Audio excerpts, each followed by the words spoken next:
Namaste.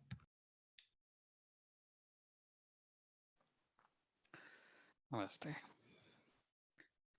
Shri Gurubhyo Namaha.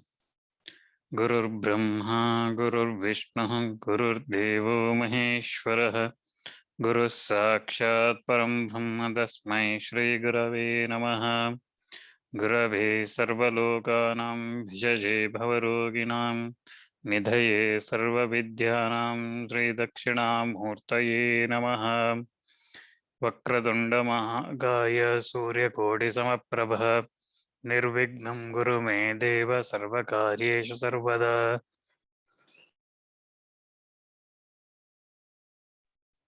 Gajananam Bhutaganaदिसेवितं Gavittayam Bhubalasarabhakshidam Umasutam Shokavinashakaranam Namami Vigneshwarapadabhankajam Shuklam Bharadharam Vishnum Jaivarnam Jadarbhajam Prasannavadanam Dhyaye Sarvavignopashandaye Vyasam Ashishtanaptaram Shakte Pautramakalmasham Parasharatmajam Mande Shukadatam Taponidhim Vyasaya Vishnurupaya Vyasarupaya Vishnave Namo Vai Brahmanidhye Vasisthaya Namo Namaha Narayanam Namaskritya Naram Chaiva Narottamam Devim Saraswatim Chaiva Tado Jayamudiraye.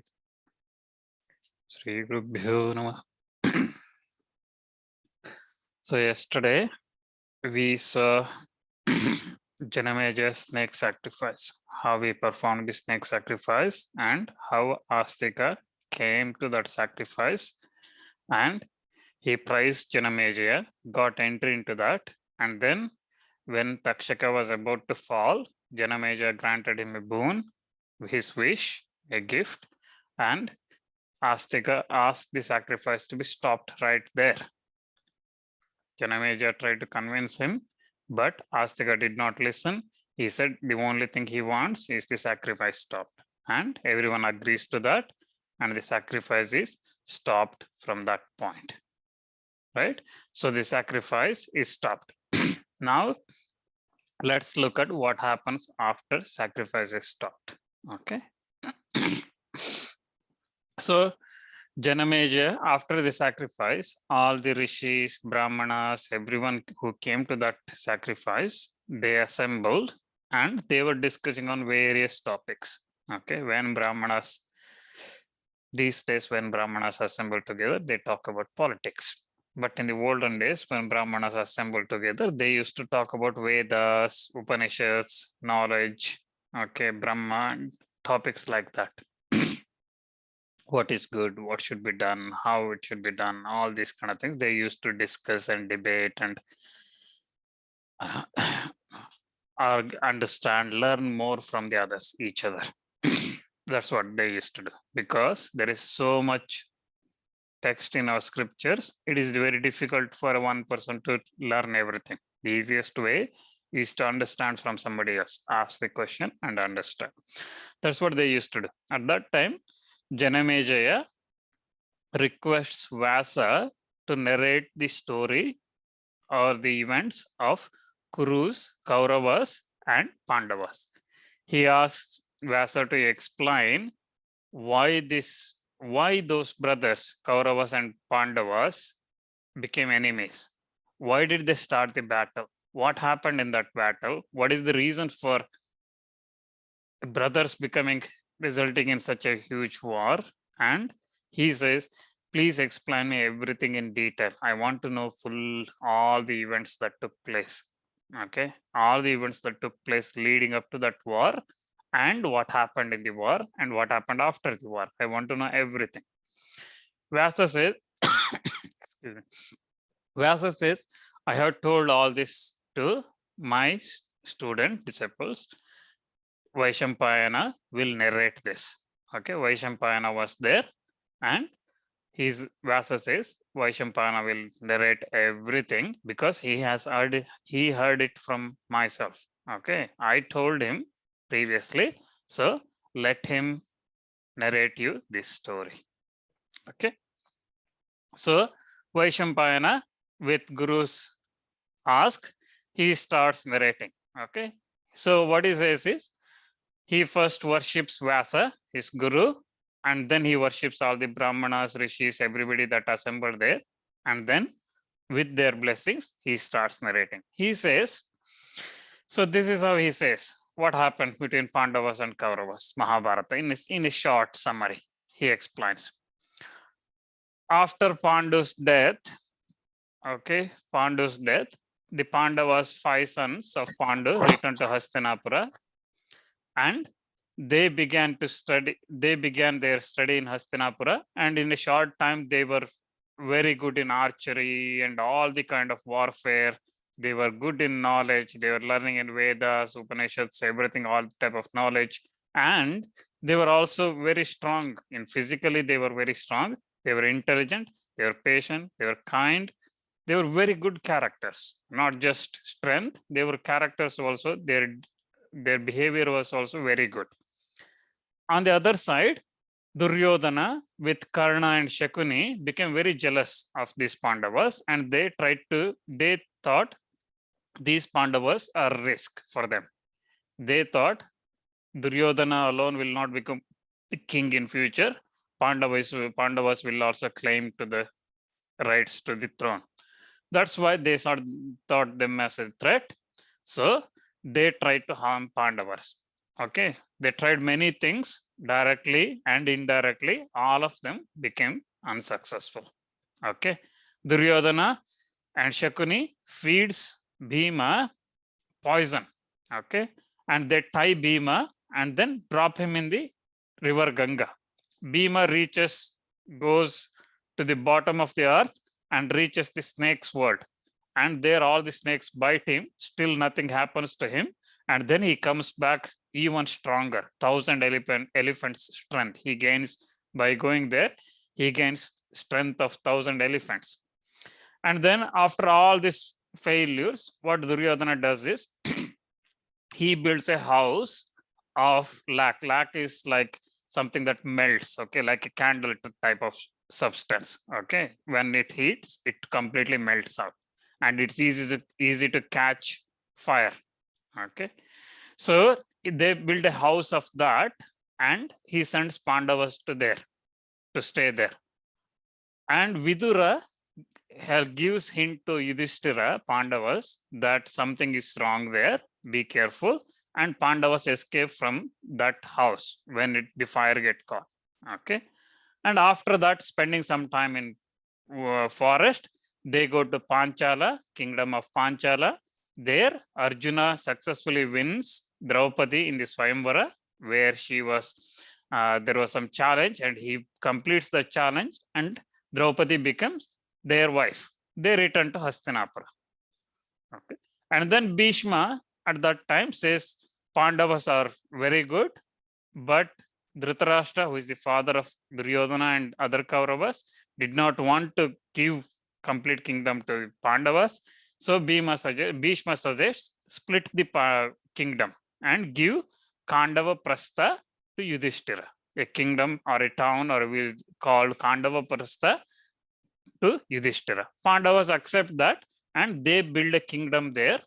They turn that Kandava Prastha, which was like a desert type of place, they turned it into beautiful city, and they call it Indraprastha. That means it's like Indra's town. Okay, and then after that, sometime Arjuna goes to Dwaraka. Okay, Dwaraka is where Krishna, Balarama, all of them are their town, their kingdom. He goes there and he marries Krishna's sister Subhadra. Okay, and then after that, Pandavas perform Rajasuya sacrifice. Okay, a sacrifice called Rajasuya, which means Rajasuya sacrifice, where all the kings give their support to the king who is performing that. That means if anyone opposes it, they will fight this king and they will have to win. If they don't, they have to support it. Okay, so all the kings will support, and in that sacrifice, lot of wealth, everybody gives lot of wealth to Pandavas. And looking at that, Duryodhana feels very jealous. He says, all this wealth should be with me. Instead of that, Pandavas have it. And he makes a cunning plan. He invites Pandavas to Hastinapura for a game of dice. Okay, to play a dice game. And in that game, Yudhishthira loses everything. Okay, he puts one after another, his necklace, his jewelry, his wealth, everything he puts. He loses his kingdom, he loses his brothers, and then he loses his wife as well. Okay, and at the end of that dice game, Duryodhana sends Pandavas to forest for 12 years in forest, and 1 year where they have to live in concealment. That means if anybody finds in that 1 year, they have to do the 12 years again in the forest. Okay, so they have to hide themselves from everybody. Nobody should notice them. And Pandavas live like that. They return on the 14th year and then they claim their kingdom, but Duryodhana did not give them back. Okay, so because of that, the war was declared, and in the end, with Krishna's help, Pandavas defeated Kauravas and regained their kingdom. This is what Vaishampayana says. Okay, the Pandavas, he says that this history of Pandavas is Pandavas never acted under any influence of evil passions. They were good behavior and good character. They never acted anything in any way wrong. Okay, that's why they managed to win. Simply, Vaishampayana finishes entire Mahabharata story in about 5 minutes. Janamejaya was asking for all the details, all the build-up to Mahabharata and everything in detail, and Vaishampayana says, done. It started with Pandavas getting birth and then ended in a war. Story finished. Normally, when someone says, explain Mahabharata, this is what you will hear. Okay, this is the, in short, this is the plot. Okay, so if somebody says, what is the plot of Mahabharata? This is the plot. So there are 5 Pandavas, 100 plus 100 Kauravas. They argued for wealth, and then Pandavas, with Krishna's help, defeated them and regained their kingdom. Okay, so that's the Mahabharata. But then Janamejaya was not satisfied with that. Okay, before I go there, I think there is somebody raised a hand. Ruhika. What does carnage mean? What? What does carnage mean? Carnage. I saying carnage, Ruhika. Yes. Carnage is like complete destruction. Thank you. Okay, so any questions up to now, or shall I continue? Okay, so then Janamejaya says, thank you, you told me everything about Mahabharata, but I'm not satisfied. I need more details of Mahabharata.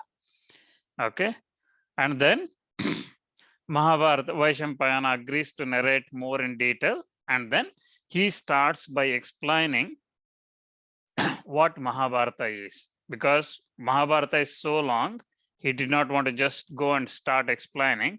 He wanted to see whether Janamejaya is going to sit through it and then listen. Okay, he says Mahabharata consists of 100,000 shlokas in it.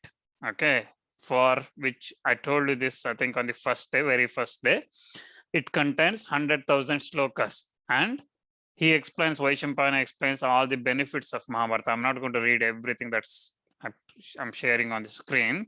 So in effect, what he says is it is equal to another Vedas. Okay, the other Vedas, it is like other Vedas. Anyone who reads it, hears it, okay, with tranquility, with peaceful mind, with good intentions, okay, they will attain Brahma. That means they will attain moksha. Okay, and it clears, removes all the sins. That's what he says. Okay, it removes the person, whoever it is, he is escaped from all type of sins. And anybody who is wishing anything success in their life, they should read this, or they should hear this, or read this to somebody else. Okay, so again he says this is equal to, reading this is equal to doing many sacrifices. Okay. And then he again continues more and more on the benefits of Mahabharata. Okay, they that hear this or read will have sons, servants, always obedient to them. Okay, the sins committed by body, but that means by doing it itself, or speech. Okay, if you do something harsh speeches and the sins because of that, or simply thinking about doing something wrong. Okay, all this will be cleared. Okay, and those who read and hear Mahabharata, they will have no fear of any illness. Okay. And he says again, it says increases the length of life. Okay, both here and after in heaven. So he says again in Mahabharata, anyone who reads 4 months during the rainy season will be cleansed of all the sins. Any sins that's committed will all be cleared. Okay, will all be removed by reading Mahabharata. So again, he says that this work includes lot of deities, okay, all the gods and royal sages. Royal sages is, doesn't even know what royal sages. Royal means kings, okay. Sage means rishis, okay. Rajarshi in Sanskrit we call them Rajarshi. That means they are kings, but they are living life like a rishi. Okay, those are called Rajarshis. Okay, they are very good kings and they observe all the duties of the dharma. Okay, they protect their people, they look after their people. They are called Rajarshis. Okay, Raja Rishis. Okay, they are Rajas, that means kings, but also Rishis. So it narrates about them. And then this Mahabharata also narrates about Keshava. Keshava is Krishna. It narrates about Indra. It narrates about Mahadeva, Shiva. It narrates about Parvati. It narrates about Skanda, Kartikeya, Muruga. Okay. It narrates about everything. Okay. It narrates about the greatness of Brahmanas, cows, gifts, sacrifices. It narrates about the Tirtha Kshetra, pilgrimages, where we should go pilgrimages. Okay. All the Tirtha, all the rivers, everything it narrates, and the holy places that one should visit. It narrates about how to live life. It narrates about what to do, what are the duties.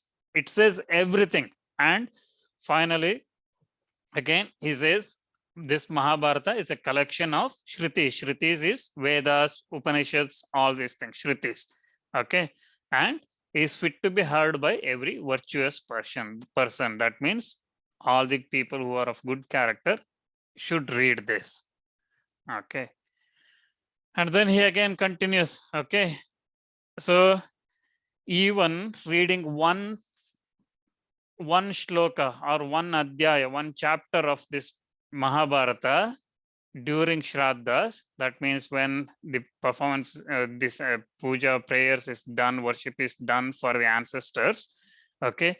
That gratifies our ancestors. Okay.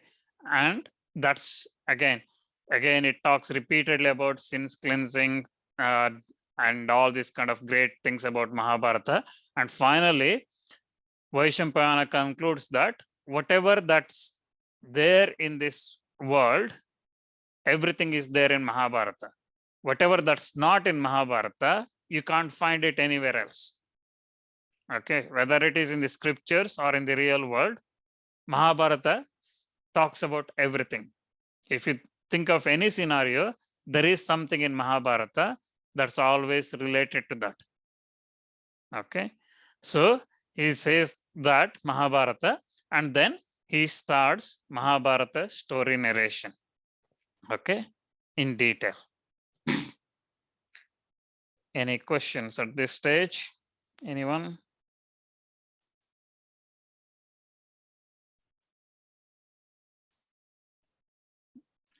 No? Okay. So first, Ritvik, what's happening? He closed the video. Nothing. Okay. So Uparichara Vasu. The story Vaishampayana begins with about Uparichara Vasu. Okay. So here is a story of king called Uparichara, who is also known by the name Vyasa. Okay. He was ruling kingdom of Chedi. Chedi kingdom. He was ruling. He was addicted to hunting. Okay. He always used to go hunting, and after some time he got bored with kingdom and hunting and everything. He went to forest. He gave up his kingdom, went to forest and started doing penance there. Okay, tapas. Indra was very pleased with him, and then Indra comes in front of him and then for his penance, and then he gives him a garland of lotuses, and those lotuses are unfading. They will never fade. They will never go dry or anything. That kind of lotus garland. And Indra says that whenever you wear this garland, and if you go for any battle wearing this, you will never lose the battle. Okay. Indra also gives a bamboo pole to him, says that once you erect this bamboo pole, you will be able to protect your subjects, your people honestly, and those people who are peaceful. You can protect those people. Okay. So king returns to his kingdom, Chedi, and then he installs that bamboo pole. Okay. And then worships that pole every year. Even today, there are ceremonies held in India in some places where annually a bamboo pole is installed, and then they worship that, and then for Indra. Okay. Indra comes in the form of a swan and accept that worship when Uparichara Vasu was worshipping that. Okay. The king and the kingdom, they were very happy. They were very blessed with all the rain and timely rain and everything else. They were people, subjects, everyone were very happy. This king had 5 sons. Okay. And all of them started their own dynasties. Okay. Vrihadrata, Pratyagraha, Kusumbha, Manivahana, Mavella, Yadu, all these kings started their own dynasties. Okay. So what happens is, once this Vasu, also because of Indra's blessing, he had a car. Car means Ratha, chariot. Okay. We call it car here. Okay. He had a chariot which was given by Indra, and that chariot, whenever he sits, it used to take him wherever he wishes in the air. Okay, it is like an aeroplane. It's just driven by his mentally. If he says, yeah, I want to go to London City, I want to go Manchester, I want to go somewhere else, it used to fly. Okay, so that's why, since he was flying king, he was called Uparichara. That means Chara means walking. Okay, moving. Upari means above. Okay, he is the one that moves above, in the high up in the air. That's why he was called Uparichara. Once Chedi kingdom, his kingdom, that's why he was called Uparichara. His kingdom was on the banks of river Suktimati. Okay, so Suktimati river once got captured by a mountain called Kolahala. Okay, Kolahala, a mountain that took control of Suktimati. What did Uparichara Vasu? What he did was, he went and stamped on that mountain and released that river from Kolahala.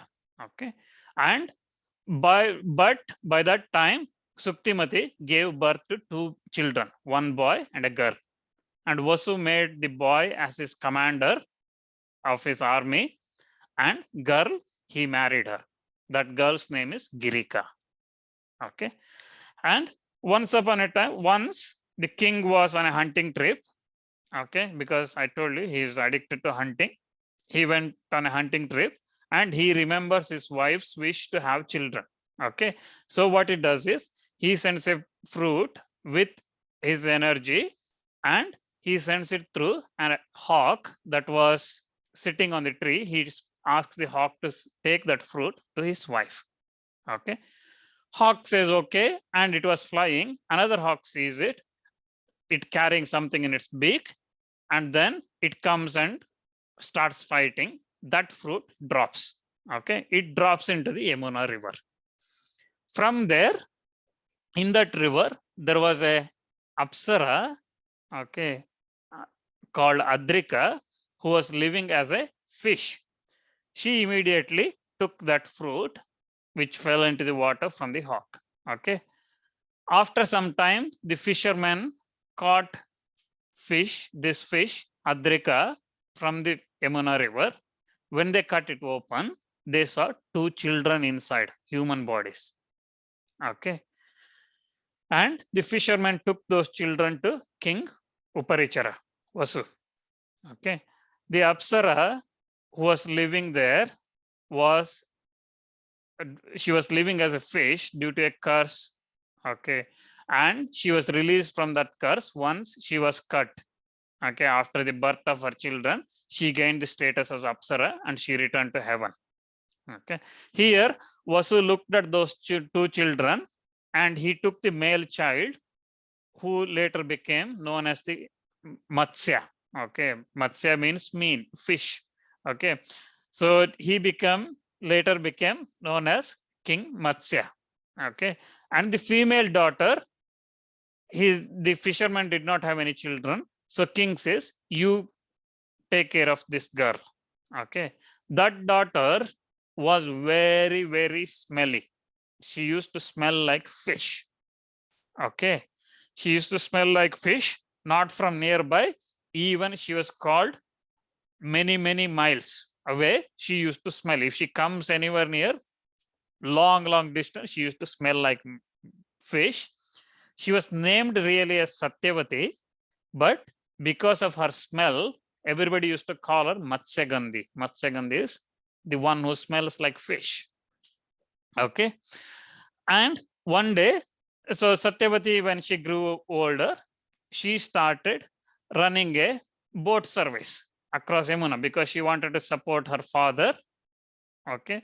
So she started running a boat service. One day, Rishi Parashara came there. Okay. Rishi Parashara, looking at her, realized that she is the daughter of Uparichara Vasu. Okay. And he decided to have her. So Satyavati says that people are on the both sides of bank, Yamuna river bank, and she can't embrace Rishi. So Parashara creates through his energy, he creates a complete thick fog and they embrace there. So once they hug, and later Satyavati, Parashara gives her a boon that she will become all her fish smell will go away and she will become sweet scented. Okay, she will become very sweet scent, and from that point she was called Gandhavati. Okay, or Yojana Gandhi. That means her perfumes you could smell her from Yojana. Yojana is about 12-mile distance. Okay, she was such a good sweet scented. And Parashara leaves on the same day, and then Parashara leaves her, and on the same day Satyavati gives birth to a boy who is born at 7-year-old boy. When he was born itself, he was 7-year-old. Okay, and that son immediately says, I want to do tapas, I want to do penance, and he informs his mother Satyavati that I will go away now, but when you remember me, I will be back. Whenever you need me, please remember me and I will be back. Because he was born in an island, he was called Dvaipayana. Okay, he was called Dvaipayana, and because his color was dark, he was called Krishna. So his name was Krishna Dvaipayana. So after some time, that Krishna Dvaipayana realizes that virtue, religion, okay, dharma is going to lose its leg in each yuga. Okay, that means in Satya Yuga, dharma is said to stand on 4 legs. In Treta Yuga, it loses one leg, it stands on 3 legs. In Dwapara, it stands on 2. In Kali Yuga, it stands on 1 leg. And Krishna Dvaipayana wanted to help the people, Brahmanas and everyone. So he splits the Veda into 4. Okay, Rigveda, Yajurveda, Samveda, Atharvaveda. He splits into 4. And that's why he becomes known as Veda Vyasa. Okay, Krishna Dvaipayana is known as Vyasa, Veda Vyasa.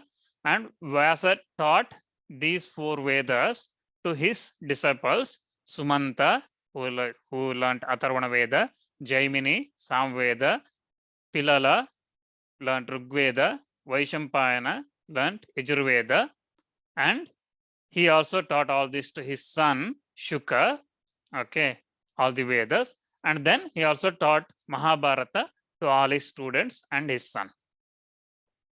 Okay. So what happens after that?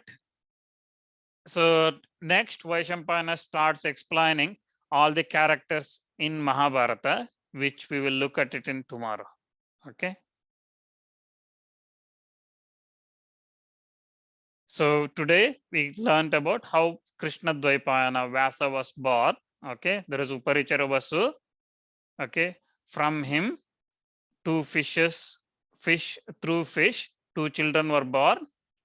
One becomes King Matsya, another one Satyavati. Through Satyavati and Parashara, Krishna Dvaipayana was born. Krishna Dvaipayana then divides the Vedas into 4, and he becomes known as Veda Vyasa, and Vyasa teaches Sumanta, Jaimini, Pilala, Vaishampayana, and his son all the Vedas and Mahabharata and Puranas, everything.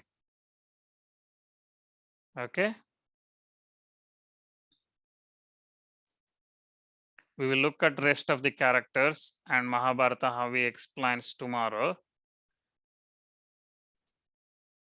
So just before we close today, maybe I will just continue what I was saying yesterday.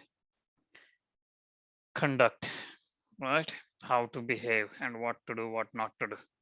So before we go there, so I think this class I was planning to finish this week. Question is, I will think about it. I want to answer tomorrow. Do you want this continued from next week as well? I can't do every week, and I know you also can't attend every day. I can't do every day. I know you also can't attend every day because of school starts next week. I can do probably on Friday evenings, almost same time, if that useful. If this class is useful, session is useful, Mahabharata stories, we can continue weekly class, 1 session. Okay, Friday evenings, if we can join. Okay, let's look at tomorrow. Okay, whether we want to do it or not. So coming back to the conduct, I said about clothes yesterday that we should always wear new washed clothes every time we go to do worship or anything. And also we should change the clothes when we go from a long journey or after getting up from bed and things like that, right? So today, let's look at worshiping, okay? Prayers, worship, and those kind of things. So what our Shastra says, every day one should do namaskara at a sacred spot like temple or whatever you have in your at home, okay, where you might worship, okay? A bull, okay, should worship a sacred image or something like that. A cow pen where the cows are living, okay, and where 4 roads meet, which I'm not sure why, okay, I'll find out that one. We should worship also a Brahmana and sacred trees like Ashwatha and things like that. Those trees one should worship, okay, and one should say the prayers in the morning and evening. And whenever one is doing anything on the worship related, prayer related, okay, whether it is in temples or in feeding the cows or doing any activities related to the puja or anything, or feeding the brahmanas, reading something, all this time one should use right hand. Okay, you should never use left hand doing all these things. And one should do this without sentiment of pride. Okay, by that what it means is you should not do it just to show off. I'm doing this puja, I'm doing this shloka every day, I'm doing this 7 shlokas every day. Okay, you don't have to, you should not do it to show off. Okay, you should do it every day with for your own merit, for your own good. Okay, then one should give gifts, alms to everybody if we can, and whenever this puja is done, dakshina should be done. Dakshina is the gift or the fee to whoever does the puja. Okay, and this is one is interesting. One should never go to sacrifices or pujas or anything uninvited, unless invited. Okay, the only place one can go is where there is shraddhas.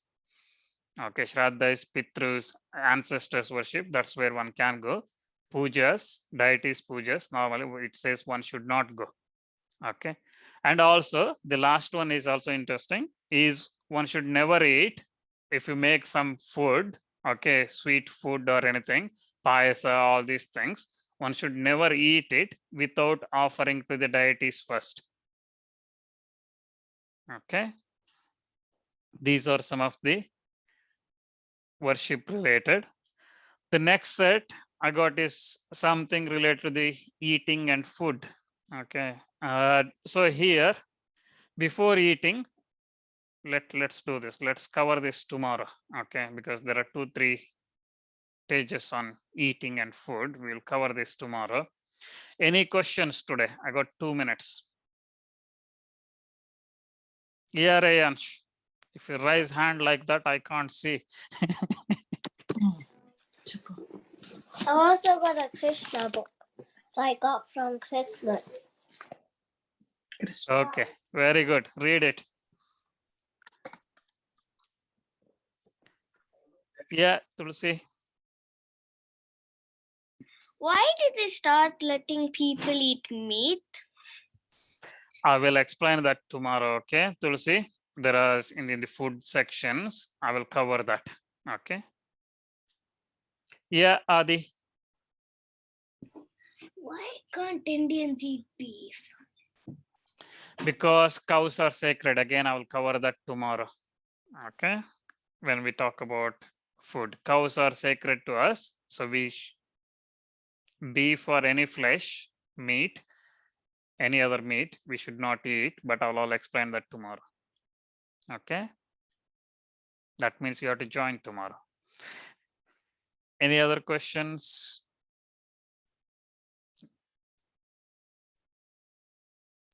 Just a second. Is this class like weekly 5 days full sessions again from next week or No, only no, one day? I was thinking only Friday probably, because every day children can't attend school returns next week. I was thinking if interested, children are interested and finding it useful, I can do probably 1 day a week, maybe Friday evening or something. Okay, okay. That's No, what because I was thinking. Monday he has a flute class. I just want to confirm. Yeah, I mean that's what I want to see, if how many can join, how many can't join. If there is interest, we can do 1 day a week. If children are learning and interested, that's the important thing.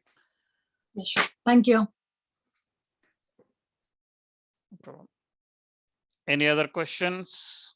Otherwise, we will say Sri Gurubhyo Namaha. See you tomorrow. Okay. Thank you. Thank you all. I have a Thank you. I need to Thank you. tell you Bye. something. Bye. Bye.